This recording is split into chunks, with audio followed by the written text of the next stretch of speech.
We're out on our very first ride on the Rise. It feels very, very different from what I'm used to. I'm very upright. My arms are yards apart. The handlebars on this are 800 millimeters wide. And that feels a lot. And of course I need to get used to the bike. So I don't know what setting I'm in. I think I'm in the lowest assist. We're just going to get out of town and onto some trails. So this is my first time on a proper modern 29er full suspension mountain bike. There is not a soul around. Got to learn a new gear system as well. It's quite funky. Let me show you. All the way out there on the handlebar, it's all controlled with your forefinger and thumb, and they rest naturally on the, probably not supposed to use your forefinger, it's just what I've found rests there to go up and down the gears, of which there are 12. It's a 12 speed, one by. Just look down, I'm covered in mud. I think if I see another mountain biker, he's going to give me a little nod. I hope you're seeing all these rabbits. I can't believe them. Oh, hello, sideways. Wasn't ready for that. There's so much mud on the tyres already. I've lost their knobbly grip. So this is very sideways. In fact, I've got no control now.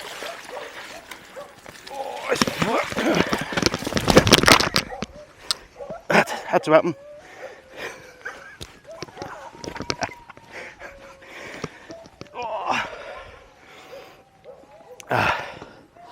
First time down. That was pathetic, I must say. Let's put my shades back on my helmet. Now it could be I couldn't see where I was going. Let's get you involved. There we go. Couldn't see where I was going because I haven't got my glasses on. And now we've got a very muddy bike. So next time, bring some sort of rag.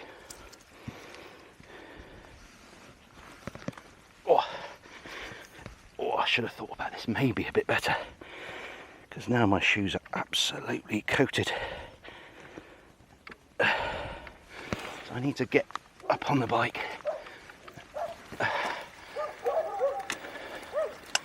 and see if some of this mud will just flick off.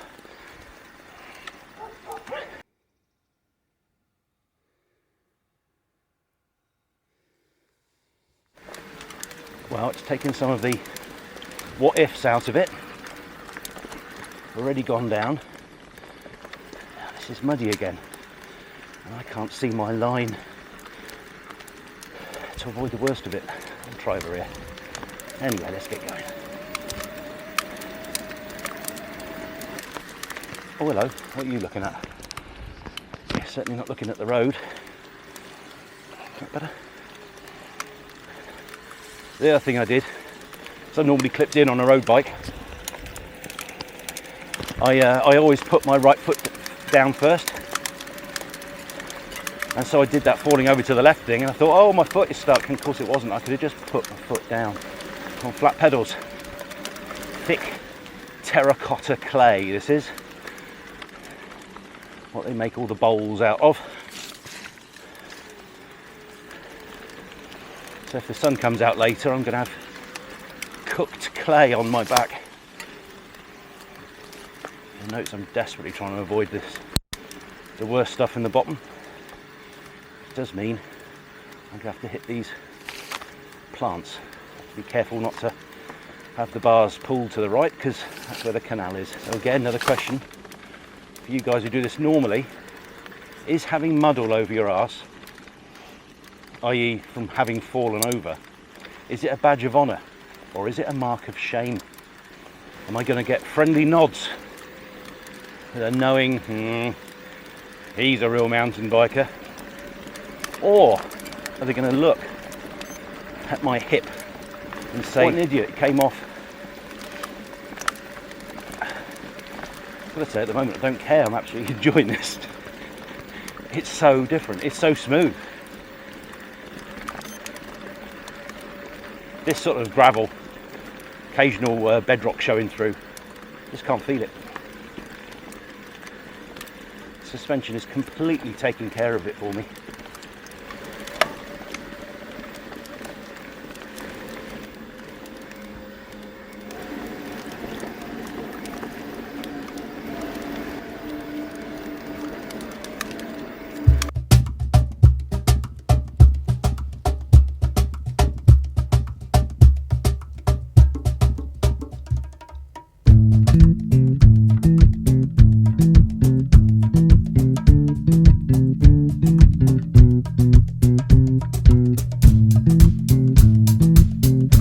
Let's get going now.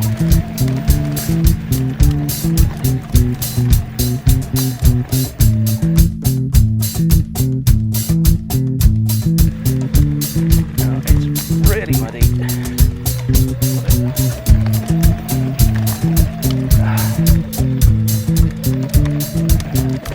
So, hopefully, with me putting in lots of...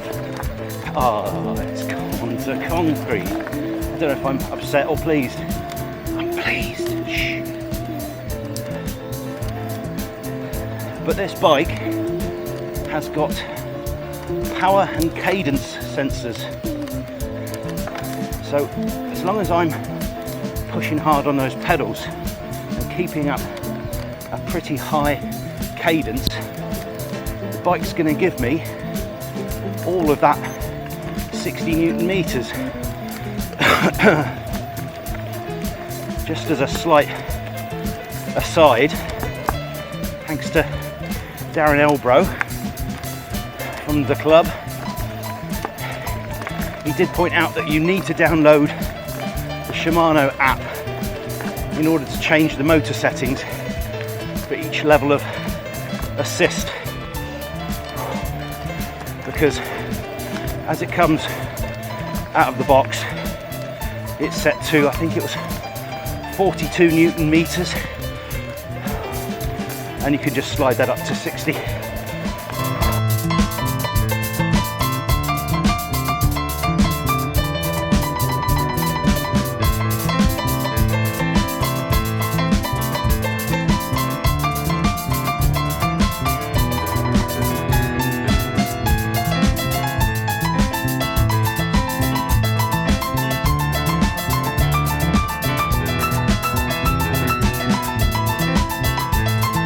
32 kilometers an hour. It rolls well on the roads. It is ever so slightly downhill. To get from one trail to the next on the roads, you won't be disappointed.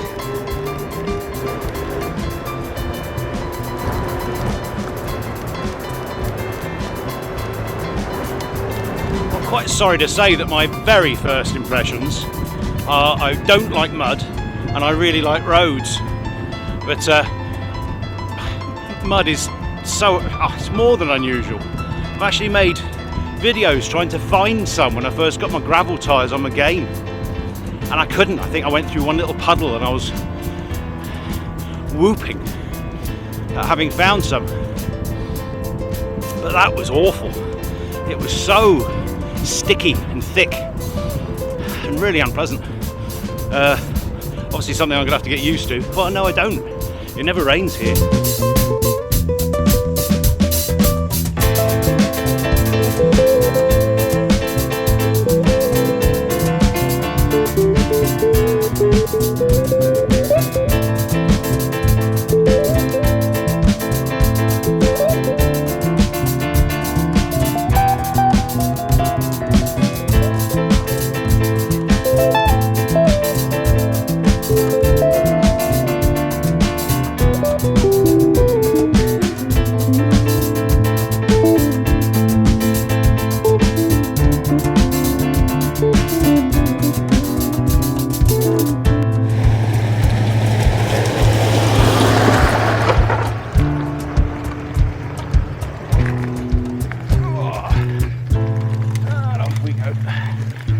shorts.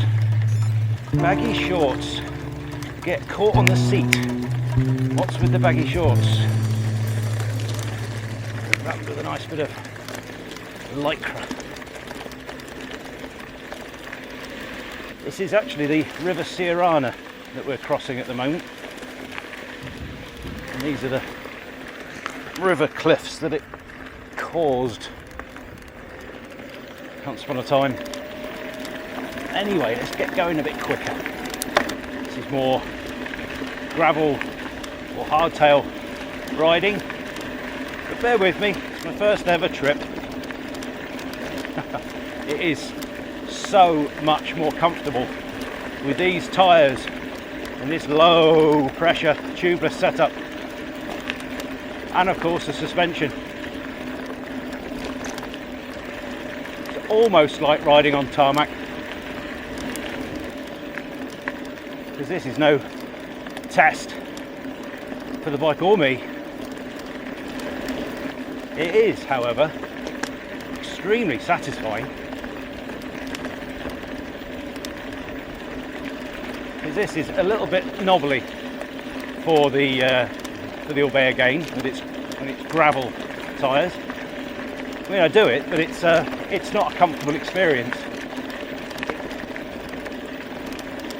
Whereas this is absolutely amazing. A little bit rougher. Feel some vibration through my hands. This is almost the right blend of speed that you get from road riding and, well, exploration really, because these tracks go everywhere.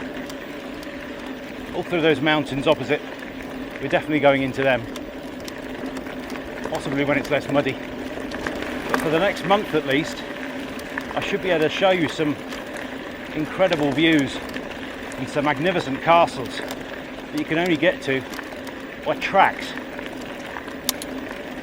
So I think my original intention was to show people how a beginner off-roader can get better, and I will do that, but it will be whilst looking for adventures. So though this is officially the Sierrana, we've seen that there's no water. There's no water in the Sierrana. So this is just the Ebro where it's flooded into the mouth of the Sierrana. Absolutely rife with birds and fish and frogs. Go and have a little look at the Ebro, seeing as we're here.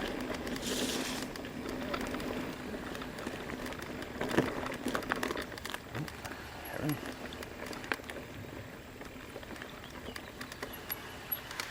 Ooh. Tell you what, we'll go over that bridge in a minute. The river is actually up a bit, which means it's been really raining somewhere.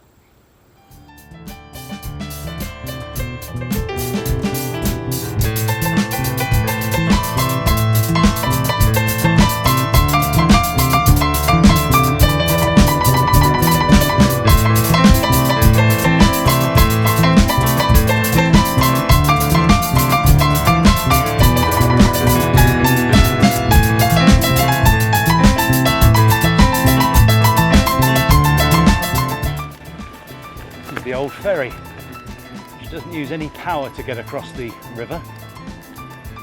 It just uses the force of the water itself. You drive two cars onto it and they just angle the front of the boat into the flow of the river, and it just pushes the whole thing across. And it's attached by this chain so it doesn't float away downstream.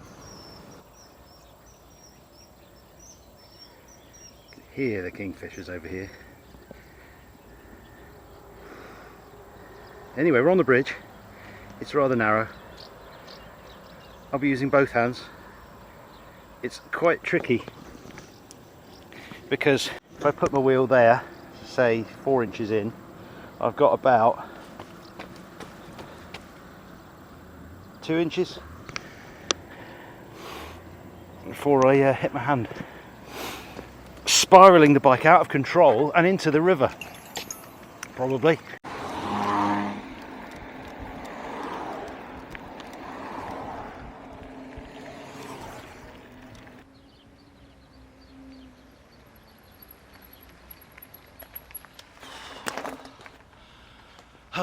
So with a song in my heart and mud on my face, that's all for this week. Thanks for watching.